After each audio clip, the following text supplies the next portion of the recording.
Hello and welcome to Watch with Crappens, a podcast about all that crap on Bravo that we just love to watch. I'm Ben Mandelker, and joining me today, as always, Mr. Ronnie Karam. Hi, Ronnie. How's it going? Well, hello, Banooni Tunes. How are you doing today? Just grand. We're going to be talking some Below Deck Down Under, which is really becoming quite the pressure cooker of a season. Before we get into that, guess what? In just like 2 days, we're going to be doing our very first ever Las Vegas show at Wise Guys. It's going to be so fun. It really will be excellent. I cannot wait for a little Vegas time. We've always wanted to do a Vegas show, and we're finally getting it done. And we're going to recap this week's Summer House there. So it's going to be a blast. Come join us. I can only imagine what a show in Vegas is going to be like. So let's have a great time. Okay, let's have a great time in Vegas. It's going to be fabulous. Tickets are at watchforcrappens.com. Also, we added 2 more shows, and then the tour is officially done. And so we have Seattle, and then we have Los Angeles, and both are going to be in June. And so those will be fabulous shows as well. All the ticket links at watchforcrappens.com. Additionally, patreon.com/watchforcrappens is where you can watch us, not just listen, with Crappens on demand. And then we also have our bonus episodes. In the past, we recapped Traitors, we recapped White Lotus. In June 3rd is when it comes back. Love Island USA. We're getting right back into it like we did last summer. So that'll be great. And leading up to that, we have some fun bonus episodes coming up. We recorded a road trip from Austin to Dallas over the weekend, and we had a lot of fun just shooting the shit and bantering. So we're putting that all up there, and that's gonna be on Crappens on demand as well. It will have a video component too. 3-week special trip, Bonanza. road trip, first road trip on video. The longest drive. Siri action. I mean, guest star Siri. We narrate a lot of Bucky's billboards. Ghost Padma is with us. It's a fun time. Anyway, That's all the fun stuff. But today it's time to talk some Below Deck. And I don't know. What are you thinking, Ronnie? I'm finding this show's getting very stressful for me. There's so much tension. Yeah, I'm very stressed. I'm not stressed with this, but I've been watching Andor, and that show's got me stressed. I was just telling Ben before this started, I was like, I'm so worried about the Moon of Yaren. And like tonight's the season finale, so I've got to watch it. I'm not stressed because I'm loving watching Laura's shit not working anymore, because I think Laura's shit worked for a good part of the season, and now everyone's like, just shut up. Like it's not working on anybody. And so it makes me happy. This is like my payoff, I feel like, Yeah, it's funny watching her really fall apart. I actually felt like she was really on top of shit through so much of the season, but she's kind of spiraled, and to the point where like Jason seems like he's kind of over her, and she's like, I feel like he doesn't like me. I'm like, well, yeah, because when he sat you and Zarena down to fix the problem that you two have, you stormed off. So that's not very professional. And like 500,000 other things that have happened. So like, why are you shocked and surprised? Oh man, I mean, how can you be stressed out in an episode where Laura finally gets the fucking disco helmet? When she got that disco helmet, I was like, okay, breakdown incoming. She's going to be the only person in history to not take this well. Well, actually, that's not true. I'm sure somebody else is not taking it well. But a few. For the most part, people have a pretty good attitude about it because they know that it's fun. But I was like, not her. Have fun with this. And I sure had fun with it. I loved it. I loved every second of it. So let's get into it. We are Below Deck Down Under, Season 3, Episode 15. It's called Smoochies. Smoochies. So they're all at crew dinner right now. And Zarena's crying because she feels like she's on the outside of a cool girls clique, etc. What she doesn't realize is that over the course of this episode, I feel like the cool girls clique is crumbling, because I think that Alicia is really not a fan of Laura anymore. So she's sort of gaining her allies. But at this point in the episode, Zarena just feels like the weird outsider, and Harry's trying to console her. Yeah, and also little tattletale Bree has gone to the bathroom with Laura and tattled about Alicia telling her all the stuff about Serena lying about Laura being late for work. So Laura's coming out ready to fight, but she comes out ready to fight and Serena's crying. And Harry's like, Harry's working on her. So Laura sees the crying and she's like, I don't buy this. I don't buy those tears. And she's like, oh, Harry, I just don't want to drag you into this shit, do I? And he's like, but I'm here. I'm lead bosun, cry on me. And she's like, well, it's like I also had to speak with Jason today. I didn't want to get into that. It's just been so rough. So Serena's a mess over there. She really is. And Harry loves it because he's this season's biggest tattler, which is probably why he and Bree got along so well. And he's just gathering gossip. He's like, those two are going to be dangerous if they get married and have babies. Those are like the dangers of the neighborhood, the little tattletale couple. Mm-hmm. They're going to be like the head of the HOA and just go around tattletaling on everybody and leaving little notes, but doing it with a smile like, oh, we see you've got an unapproved lawn sign. That's not good. But, you know, we can always fix this. Just fix it by this date or you're in trouble. Don't forget. So Zarena's like, I'm really fighting with myself over this.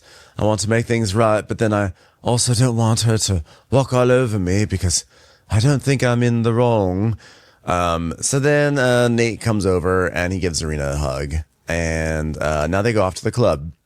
And Marina is like, oh, look at you guys. You're all matching the same color of orange. And she's talking to Alicia and Nate because Alicia and Nate are kind of flirting. And it looks like they have a love connection that's burgeoning. I feel like I'm at an Applebee's because I'm surrounded by a lot of uninteresting couples that I don't care about. That's a fair way to put it. It's just like Applebee's on Mother's Day. There are a lot of basic people that I don't care about saying loving things to each other. Can I just get my check? I know. Because everyone in this episode, at least the start of it, is like making out with someone else, except for Laura, basically. But everyone is paired off and everyone's kissing. It's kind of like Love Island. So Alicia, who is just kind of using Nate as a place mark at this point, is just like, well, we have a connection, like that's undeniable, but you know, I don't want to get emotions. But he's good looking and he's charming, so I don't know. He's a good temp. You know, once you've climbed Mount Olympus, everything else is just a regular blonde hill. So Alicia's saying, once you've had a dolma, a pig in a blanket just won't do. Do you know what I'm saying?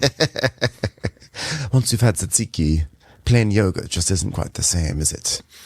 So Alicia is like, she's like, you know, Nate, I know I shouldn't say this, but I find you very interesting. Am I the first person to ever say that to you? I sort of suspect I am. He's like, oh, well, I find you quite interesting myself. And so you wanna dance and everything? She's like, well, yeah. Are you trying to get me drunk? She's like, yeah, I'm trying to get you drunk and vulnerable. Yeah, these two are very boring. They're exceedingly boring. Even as I recite their dialogue, I am actually actively bored with the words coming out of my mouth. Yeah, that's just how it's going.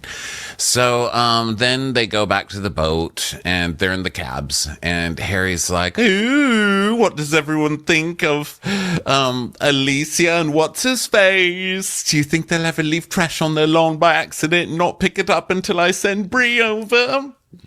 And Laura's like, I think they're a fucking vibe. I might buy one of them a gift soon to try and turn them against Serena. I mean, they're my kind of people, for sure.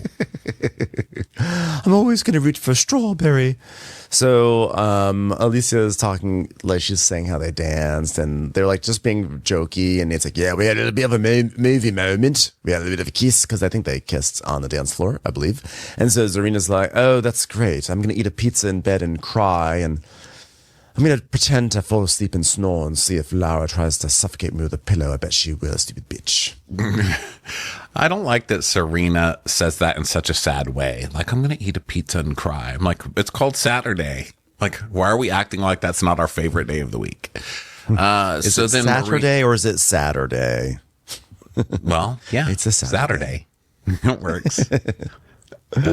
Yeah. So Marina is talking about her situation with Nick, and she's doing this whole thing like, oh, I'm feeling so comfortable. I'm so happy. You know, this is all I really wanted, and now I finally have it. I'm vulnerable with a man. Nothing can ever stop us. And I just muttered, I will give this 10 more minutes, because that's how these shows work. I know. Sure enough. I think it took 20, actually. And she's like, wait a minute, I'm mad at you. I know. And then Laura is getting gossip from Alicia. She's like, so what was the kiss with Nate like? She's like, oh, it was nice to kiss him, but I actually feel really bad about the whole Johnny thing. And Bree's like, oh my God, I thought Johnny was like a good fling, but like not like a real choice. And Alicia's like, oh, I don't know. She's caught between Nate and memories of Johnny, and Johnny is caught between Alicia and punching a wall. It's a lot of torn emotions.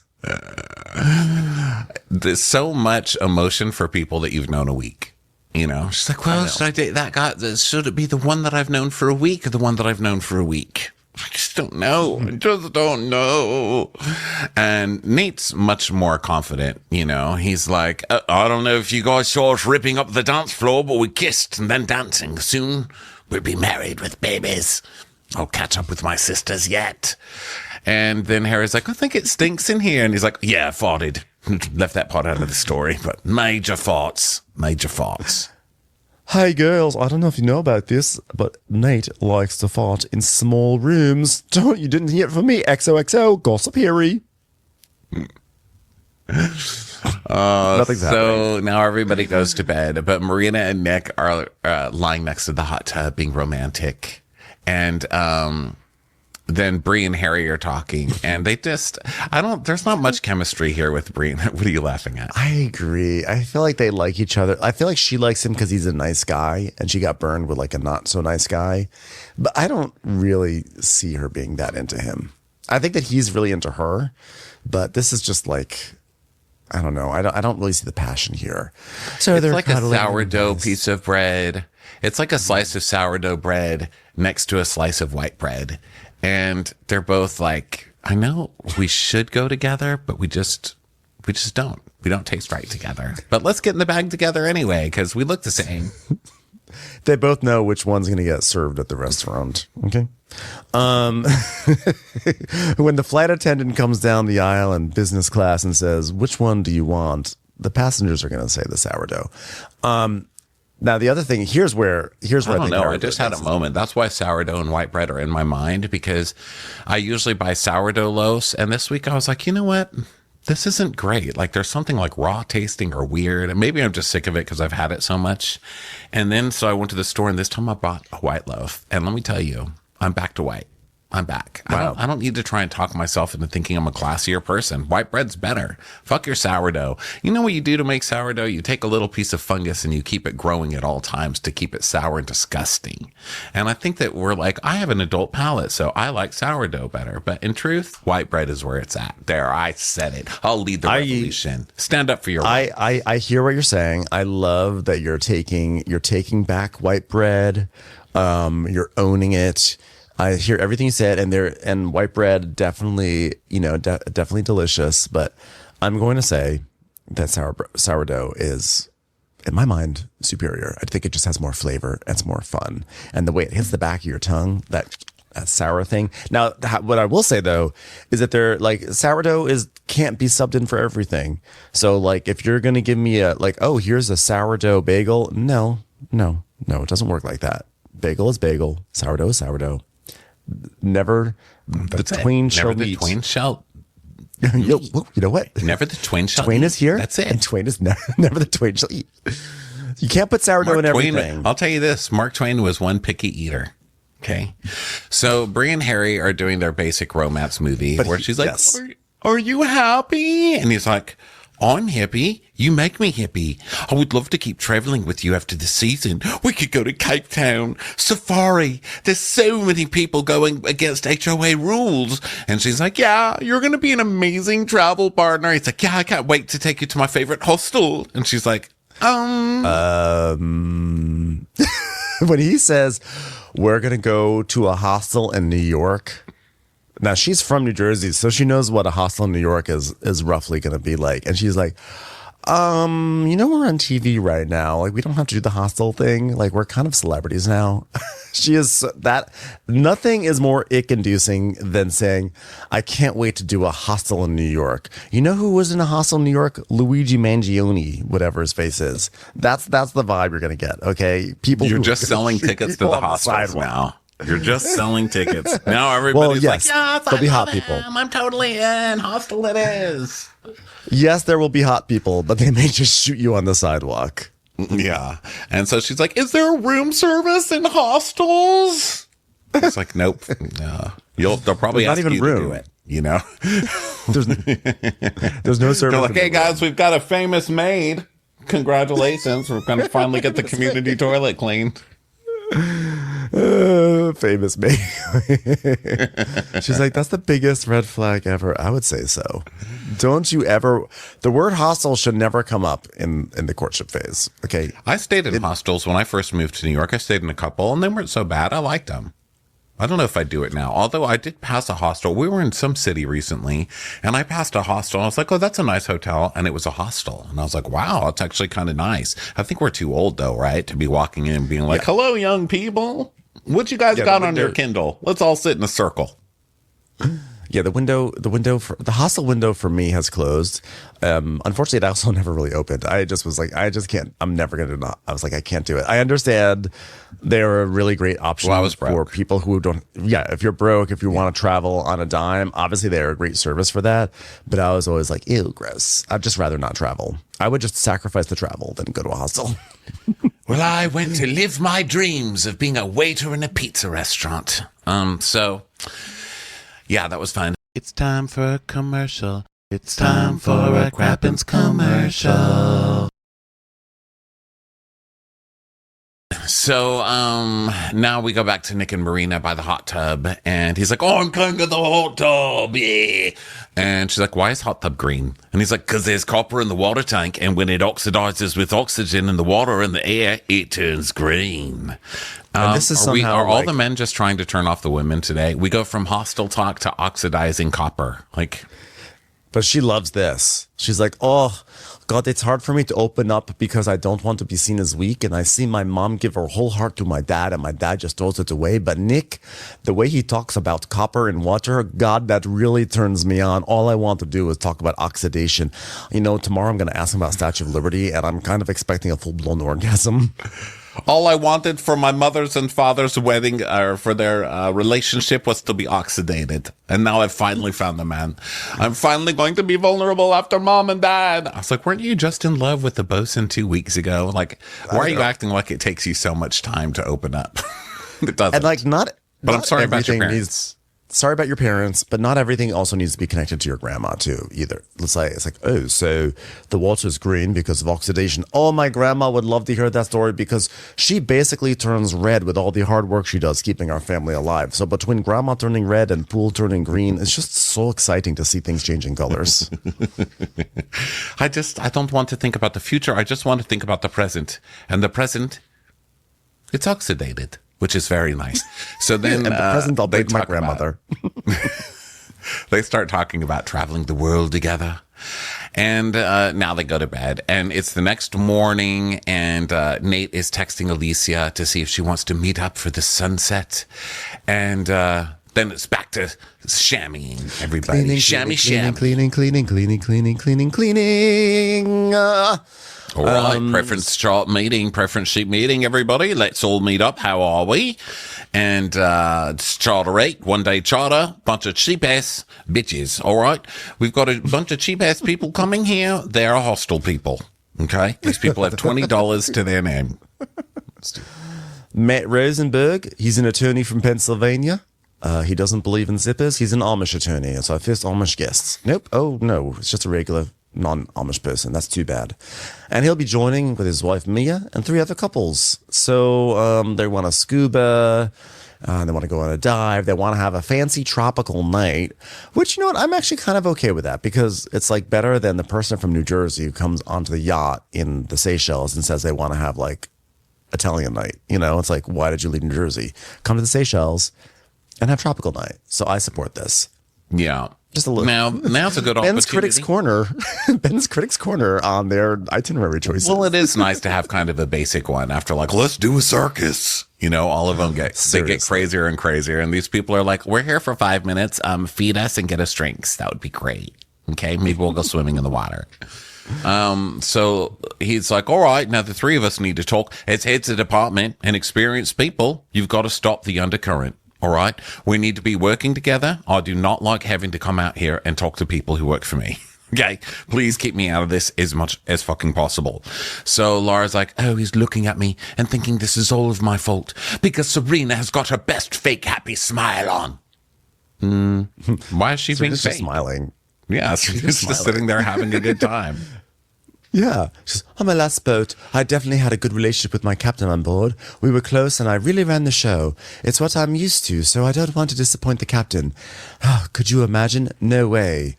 That's why I'm going to tell him right now that I plan to promote Marina. And here we go.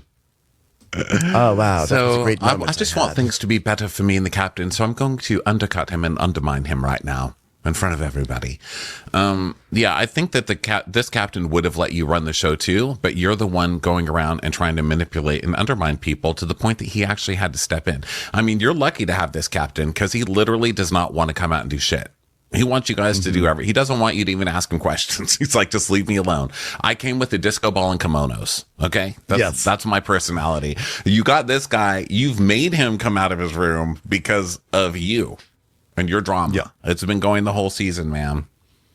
Yeah. And like, honestly, this would be the time to say, you know what? I'm really glad you pushed me to put Marina on service because she was really wonderful. And, you know, thanks for opening my eyes to that. And, you know, it just goes to show like we all have room to grow. And I really appreciate it. But something like that, you know, but she doesn't even really acknowledge that, nor does she say, I'm going to promote Marina, which becomes a point later on. So, anywho, so that all happens and she's now paranoid. So then, Laura's like, Zarena, do you have time to chat at some point? And Zarena's like, of course I do, lovely. So she's sounding nice and warm, like, okay, they're going to finally like patch up this stupid fight that they're in. Just promise you won't be late for the chat. Right. So, they go sit down. And she's like, all right, yeah, I wanted to have this chat because, like, obviously, I feel like there's still tension and I don't want there to be tension. And Serena's like, mm-hmm. And she's like, so the other day, it upset me when you said I woke up late for work because you didn't even know when I was up for work. And that's a lie. And it upsets me because we're meant to be friends. Didn't you call her a dickhead like 5 seconds before that?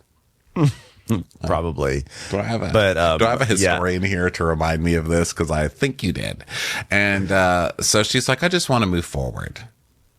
Yeah. And you know, we both sort of agreed that like this Zarena probably should not. It was funny to watch, but professionally not very cool to just fully lie like that. So Zarena's like, well, even professionally, honestly, I don't care. I think she just ceded the high ground because she would have been winning this whole thing if she hadn't done that. Because now Laura has found one thing to pick on. After all the shit she's done with Zarena, she's now got the one thing that she can pick on over and over again and use it as a weapon against Zarena. So it was just a bad move tactically. But yeah, it was fun to watch. Yeah. So Zarena's like, so you tried to have a lot of control over my department and put a lot of poison in it. Well, guess what? I'm serving that poison with a fork. And I think a line was broken for both of us the other morning. But I also don't want to take all the blame for that morning. She goes, but you haven't even said sorry, Zarena. She goes, did you? She's like, for telling you the plates were hot. She's like, yes, you should have said sorry. You should have said, sorry, those plates were hot. And because that was clearly the master plan for these delicious, delicious soups. And you got it wrong. Okay, you should have apologized. And Laura's like, but it started with the crew mess. I mean, it's just a vacuum and a wipe and just to check there's no food off, which is standard. It's just 15 minutes. So I just don't understand why you can't do it. Then do it. Then fucking do it. Then why can't you or one of your people do it? If it's so simple and so easy, then it should be just as easy for you to do it, ma'am. And so Zarena has the right response, which is she's not a fucking stewardess. She's a sous chef. That's literally what she got hired for. And Laura's like, okay, but here's the actual difference, Zarena. I'm asking you stuff about work, and you're actively going at me personally. I'm like, yeah, no, well, no, but that doesn't explain the fact that Alicia is not a stew and should not be doing the cleaning. That's not. Yeah, but Serena's not going after you personally by saying that's not that girl's job. Why are you taking that personally? That's silly. Well, she's saying that because like you came after work. Well, but even the work thing, if you were late for work, that is a work thing. That's not a personal thing. She's not saying you're a stupid bitch. She's saying you came in late for work, which would be an operational critique. I think what she was saying is, like, you made up a lie about me just to get under my skin, and now you're saying I'm poisoning things. Like those hew a little bit more like personal issues. Yeah, okay. As opposed to like, hey, you know, I want like this communication or that whatever. But I think though that like Zarena saying that Alicia is not a stew and is not hired to clean up things in the crew mess is a work critique. Yeah. But yeah, you're right. I think she was referring to when she did get personal. So Serena's like, okay, but I'm telling you that I felt like I was pushed in a way that I had to react like that because you've had control issues and it's your way or the highway. And she's like, well, I just think now, you know, you're just trying to make jabs at me because you can't accept that you lied about me. That's not a jab. She's like telling you what her problem with you is. And she goes, but what about my story? And she's like, well, tell me what I need to be sorry for and then I'll be sorry for it. Because everything I've said has to do with work. Yeah, but you're trying to force her employee into doing your work. And then to get your way or to get this girl not to like her, you're going and buying lipstick and pulling her aside to talk shit about her boss. I mean, that's pretty personal. Yeah. You know what this really all stems from? On the one hand, it sort of stems from those plates, that plate issue. But also, really what this stems from is that whole freaking picnic where Laura was like, you have to go to the beach. And Zarena didn't have to go to the beach. And I just want Zarena to say, you know what? Here's an example. You made me waste a whole bunch of fucking time going on a beach where I just took saran wrap off of bowls of salad and came back and stuff like that. That bothers me. And I want you to trust that when I say I'm not needed, that I am not needed, that I understand beach picnics. I understand situations. You need to trust me. And you did not show me trust. And this is where the erosion of our relationship began. Yeah, because a lot of the stuff Serena is in the right, but Serena's reactions are just so childish and passive aggressive, and then she flies off the handle, and then she's like, "Oh, so I guess I'm not important that I couldn't go. Oh, guess you couldn't do that." She acts like a fucking child, and then it gives Laura more power every time she does that. Yes, instead of just being like, "No, I'm not." Like, "No, I'm not going to the beach." Like, she doesn't even have to say it nice. Like, no, I'm not going to the beach. My job is here. And if you need a head of department, then you should go. The end. Absolutely. And just say, look, I understand why you feel like there should be a head of department. I'm telling you, I hear what you're saying. I know the situation. It's okay. Alicia will go. I'm going to stay here. It's more important for me to stay here and prep for later on. And if it's so important for head of charter, then maybe you should go. Yeah. Not even maybe. Then you should go. No is a complete sentence. I think that Laura needs, yes, it is. I think the thing is that like both of them need to feel like they are being considered, and both of them communicate in a way where the other one does not feel considered. So when Laura says, I need you to go to the beach, and she says, well, no, Laura feels undermined with her authority. And of course, Zarena feels undermined, and they just need to speak in a way that says no, but says, I acknowledge what you need from me, and I realize the situation, but do know I'm hearing what you need. But like, it's okay. You don't need me. But that's a lot of therapy talk to just say no. Well, I'm saying you don't have to say it in those words, but you have to say the word. They both need to inject more care for the other person in the way they talk to each other, and they're just failing at that tremendously. They don't have to speak in therapy speak. They just have to find a way to sort of like, just be more thoughtful to each other while they reject each other's requests. Yeah, I mean, so she's feeling like she's usurping her authority, but you don't have authority over Serena. So that's the thing. So she's like, and now you've made me feel like crap, so I don't think we should speak to each other other than work, and that's it. Okay, good talk, Laura. You're really great at these. I know. Has Laura had even one talk with anybody on this boat that's ever worked out? Like, no, she hasn't. They've all ended in her having some kind of little princess snit. I know. And this is why also like she's such a dumbass for walking out when Jason sat them down, because like you clearly need a third party here. And like, I think he actually could have helped in that situation, but she's really not good at this. So she storms off right by Captain, and Jason's like, are you all good? And she's like, yep. I'm like, oh, I wonder why he doesn't connect with you, because you brush him off all the time when you go by him. Yeah. And then Alicia sees Serena and she's like, that's not a good face. Which, do I really need you on top of it all? All right. Can you reword that while we're talking about rewording things? Commercials. Here comes one right now. So then Jason has made a mini disco helmet for the fish.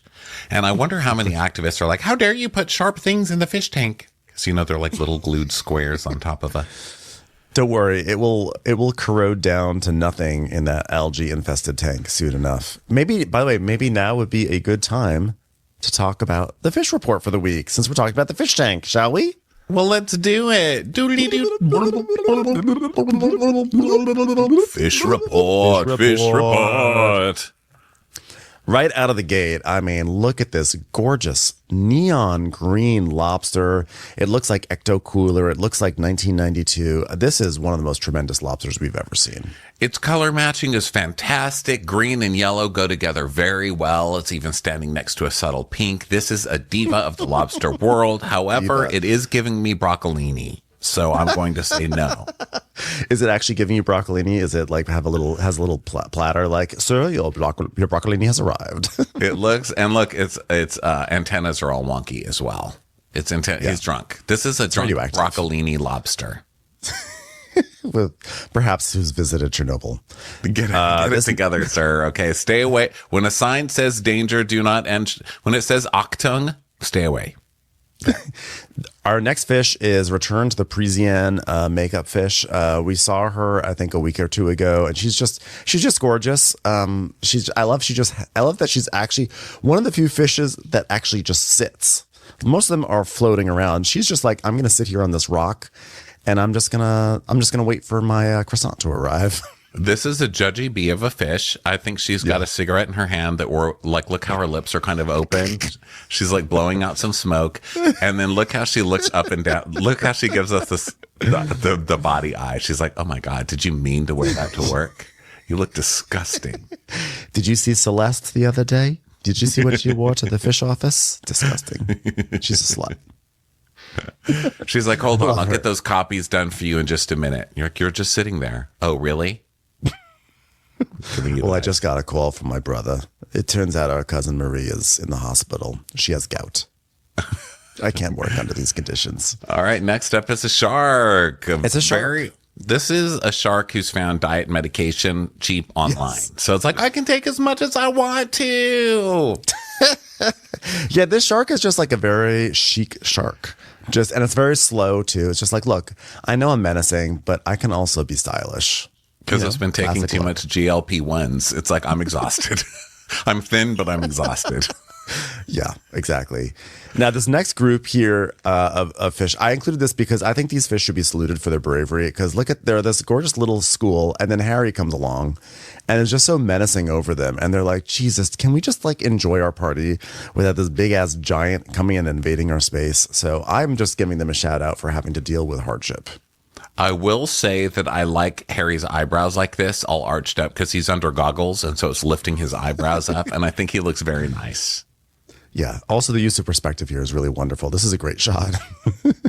Yeah, and Harry's like such a pro. He's not even looking at the camera. Because I feel like if you were underwater and getting this shot, I would be looking right at the camera. Like, are you getting my eyebrows?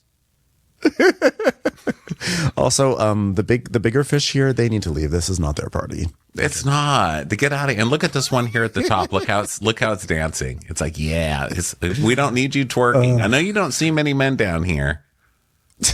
You can just leave now. Okay, yeah. This is the little fish party.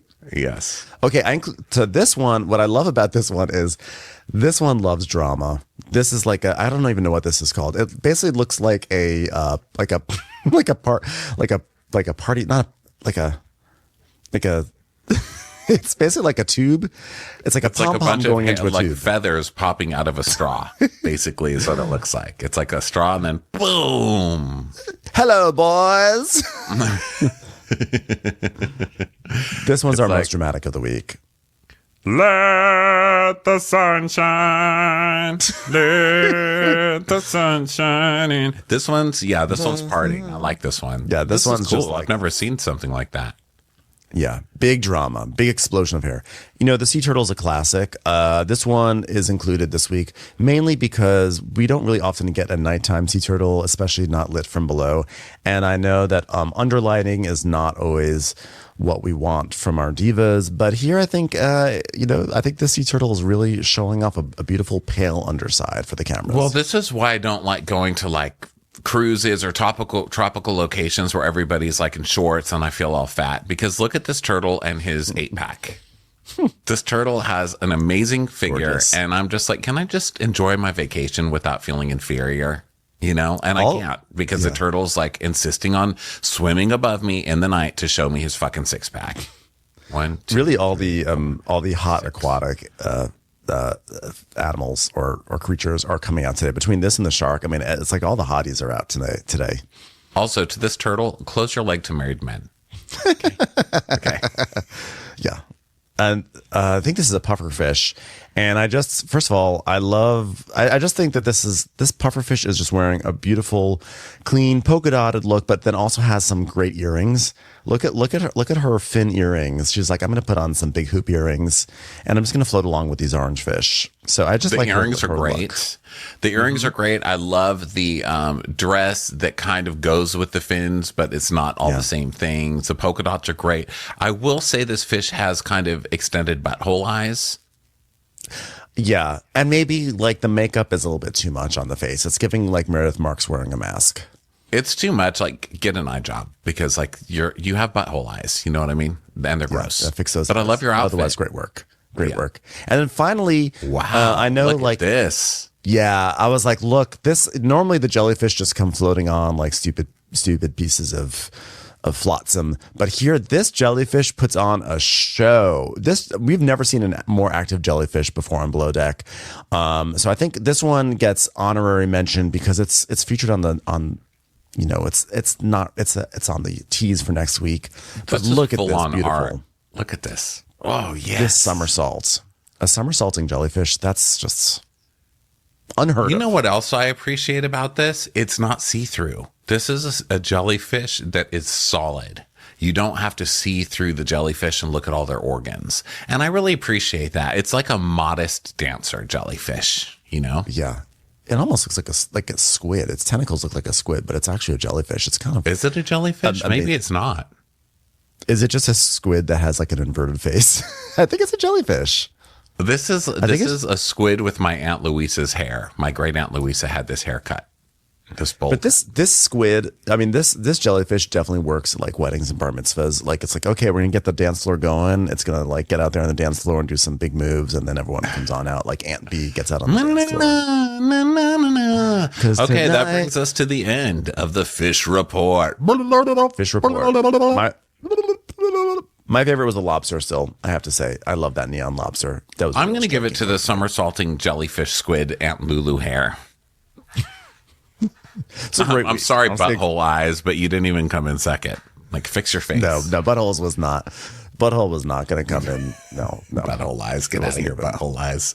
Okay, so then now back to the show. We are at Nate, I don't know, basically telling everybody to get ready. Meanwhile, Alicia is making a quick cheese board for her date, which I like this. This is kind of a diss to the fired bosun. That she's like, look at me making a cheese board for myself. And that's called power. Or I would love it if it was actually a cheese board she made for Vion, but then she put it in the fridge and wrapped it up, and then she saved it for this moment. She's like, I will eat Vion's cheese. So they have literally threw a can of Coors Light at the TV when he saw her making a cheese board for her own date. But what about my cheese? Yeah, so they have a chemistry-free date, and then Marina leaves a note on Nick's door and says, your smile lights the room and brightens my day, bejos. And that's like her cute little note for him. I wouldn't write back either. What a weird fucking note.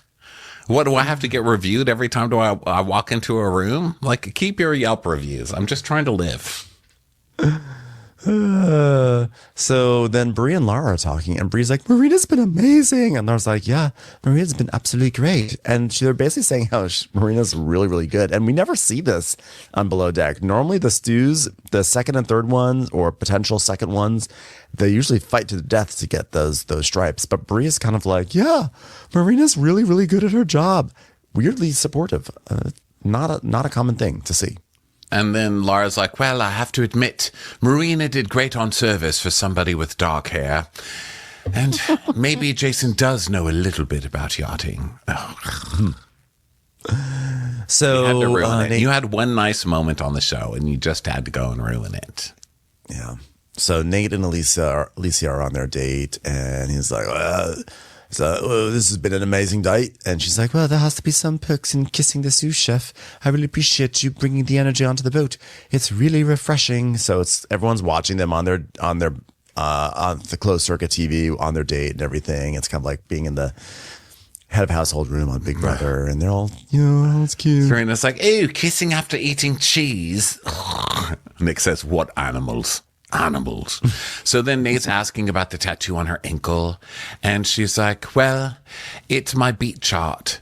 It's somewhere I've lived half the year when I was growing up. There's all 4 girls of us, like in this big garden. So we had a chart on our ankles that tracked the beats. I'm a big fan of beats. So my mother used to make me count them on my ankle. It was a really good time growing up. What kind of childhood is that? I don't even remember her saying this. And I'm like, now that I'm seeing that she has a beat chart, I'm like, what? What is a beat chart? I need to know what it is. I don't know. Can we look it up? Beat chart. Beat chart. Maybe it's just a misspelling. Oh, no, there's a beat chart.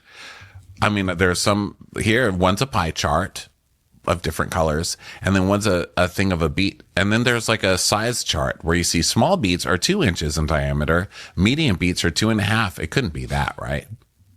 The fuck is a beat chart? The beat chart. But there must either... she just has a chart of like, I couldn't remember how many beats there were. Turns out there's red beats and golden beats. But it's still a lot, so I just have a chart on my ankle.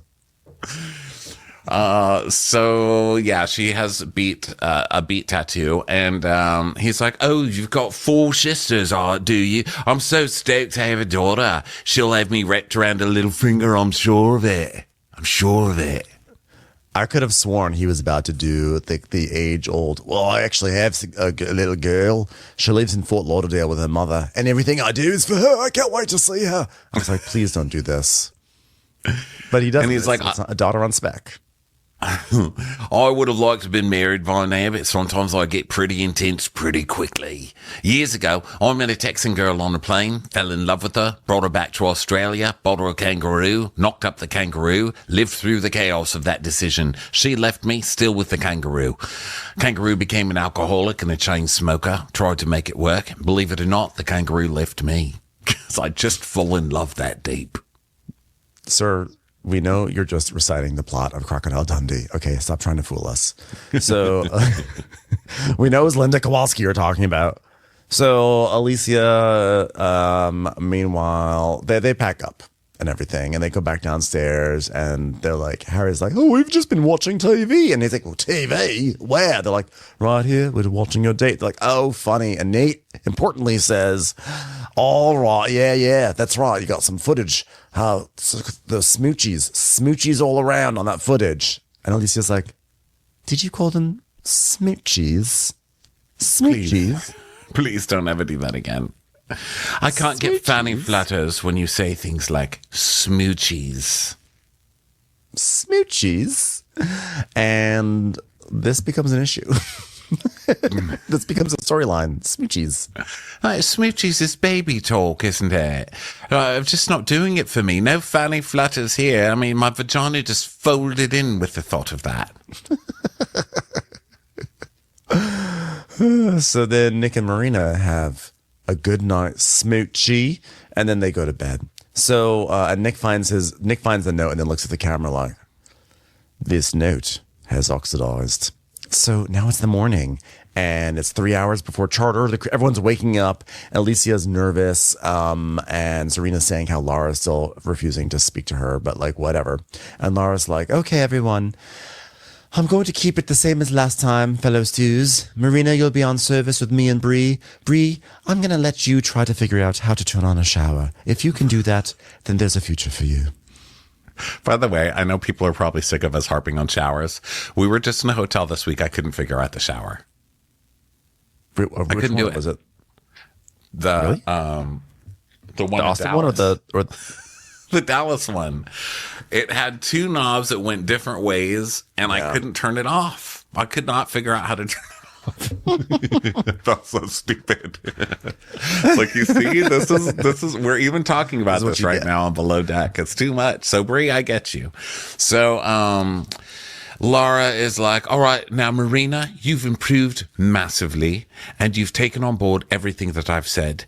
Unfortunately, Bree doesn't know how to turn on a shower and cries when she has to fold toilet paper into shapes. So Marina, you've won 2 epaulets. You've won an epaulette with 2 stripes on it. Congratulations. You are now officially my second stew.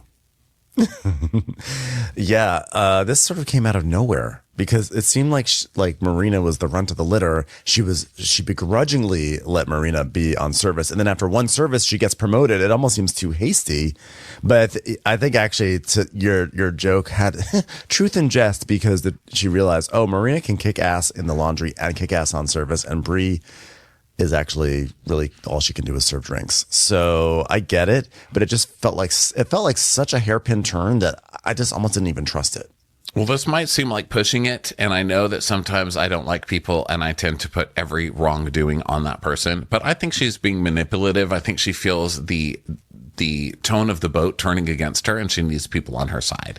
So this way, she gets somebody else on her side. She gets to look like a good person who's not abusive to her employees by giving someone some recognition, yes. And she gets kind of a good girl pin for herself by doing this for somebody else. But she messes it up because the whole point of this too is like a big component is to then go to the captain and be like, you know what, you were right.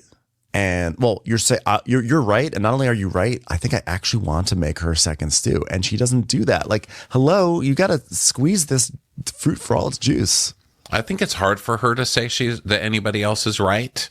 I think that she always wants to be right. So I think it's difficult. And this is her way of trying to communicate that he was right. If that makes any sense. Wow. It's almost like her trying to make an effort towards Jason. Like she's trying to make Jason like her by saying, look, you were right. She was great. And now I'm going to honor the person that you forced me to do something. So she thinks she's doing a good thing, but she doesn't go to him. And then when confronted with it, makes an ass out of herself. So now, I don't know. By the way, didn't Nate make Harry the lead deckhand before telling Jason? No, he went to Jason. He went to Jason first? Well, wait, did he? No, I think he just made Harry the lead deckhand on the spot and then told Jason, and Jason's like, I love that. But you know what it is? I think though, even though he did it before telling Jason, he still took the time to go tell Jason, right. Hey, I just did this. Right. As opposed to I Jason having to the order, but I think you're right. Because remember, Harry said, well, I want to be lead deckhand. And then did he go to Jason and then tell Harry he's lead deckhand? Or did he No, just I think he told Harry first. But he then went and had a dedicated conversation where he said, by the way, I told Harry he's lead deckhand. And so I think that, like, in this case, Jason had to find out later on in the episode circuitously. So that's, you know. Well, points for circuitously. I'll tell you who's getting my circuitous. You know who's circuitous? That jellyfish going around in circles. Like a little Mary Lou Retton of the ocean. Oh, yeah. Hello there. This is a 2-part recap, okay? This is the end of part 1. So thank you so much for listening to this. Just come back a little later for part 2. Watch What Crappens would like to thank its premium sponsors. Ain't no thing like Allison King. It's always a party on Allison Block. Our way is the Amber way. It's the Foster and the Furious. It's Amanda Foster. She can run my country. It's Angie McGovern. It's always automatic with Ashley Auto. Put your hands together for Carly Clapp. Get on the right foot with Chrissy Offit. She's not just a Sheila, she's a Daniela. It's Rachels. We never miss her call. It's Diane Call. Aaron McNicholas, she don't miss no trickolas. Hava Nagila Weber. You'll never hide from Heidi Eleanor Jones. I go, you go, we all go for Hugo. Jamie, she has no last namey. She's our kind of mess. It's Jennifer Messer. Sipped some scotch with Jessica Trotch. She's our favorite streamer, Caroline Peacock. Kristen the Piston Anderson. Get a bee in your bonnet with Lacey B. Bringing the funk, it's Leslie Plunkett. She gets an A from us. It's Lindsay D. Let's give a kisserino to Lisa Lino. Fresh as a daisy, it's Maisie McHenry. We love her on the rocks. It's Melissa Cox. Megan Berg. You can't have a burger without the Berg. This is Livin' with Michelle Vivian. I love a ya, Olivia Williamson. Tastier than Flanderson, it's Rachel Manderson. She sure is swell. It's Raquel. Yes, we canna, it's Savannah. Cast a spell with Shannon Spellman. Let's share with Sharon Eldridge. The Bay Area Betches. Betches. And our super premium sponsors. She's VVIP, it's Amanda V. Can't lose when you're with Amy Baldwin. Somebody get us 10 cc's of Betsy MD. We're taking the gold with Brenda Silva. Let's get real with Caitlin O'Neill. Don't get salty with Christine Pepper. Can't have a meal without the Emily Sides. Let's go into the woods with Guy Tubbs. Who, what, why, where, and Gwen Pentland. It's our queen, it's Queen Laifah. Nobody holds a candle to Jamie Kendall. Know your worth with Jason Kurth. Hail the Cork Master, the Master of the Cork, Jennifer Corcoran. We got our wish, it's Jen Plish. She's not harsh, she's Jill Hirsch. She's a little bit loony. Junie. My favorite Murdo, Karen McMurdo. She gets an A, it's Kelly B. We love him madly, it's Kyle Pod Shadley. We're ride or die for Lisa Ryder Barron. She's a whiz, it's Liz Sarthy. Always killing it, it's Lola Alkalani. The incredible edible Matthews sisters. She eases our woes, it's Melissa St. Rose. We're on the floor with Molly Dorset. There's a chance of meatballs, it's Rebecca Cloud. She's the queen bee, it's Sarah Lemke. Shannon, out of a cannon, Anthony. Let's take off with Tamla Plain. It's always a good time when you're wasting time with Bravo. She ain't no shrinking Violet Kuchar. We love you guys.